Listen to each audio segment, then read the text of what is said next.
It's been a while since the last video game controversy in the news, so you know what that means. You guessed it, video games are being blamed for violence once again.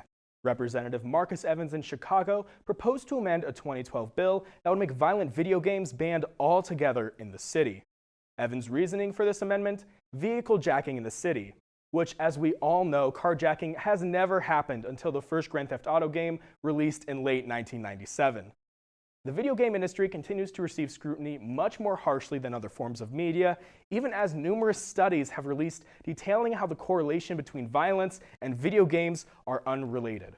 Until we have more politicians that understand what video games can and can't do, we will continue hearing this false narrative.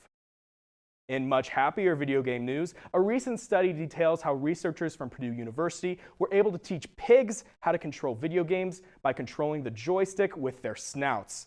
Co-author and director of Purdue University's Center for Animal Welfare Science, Cadence Croney, stressed the study was focused on improving pig welfare and showed from the study that pigs were able to, quote, think abstractly and do fairly advanced conceptual learning.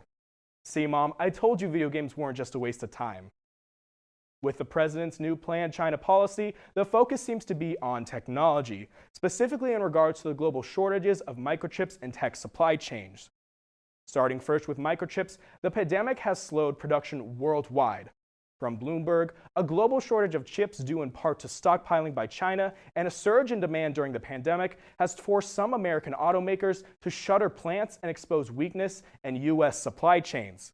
This proposed change in policy would incentivize microchip production in the U.S. and push for the country investing more in technology in general.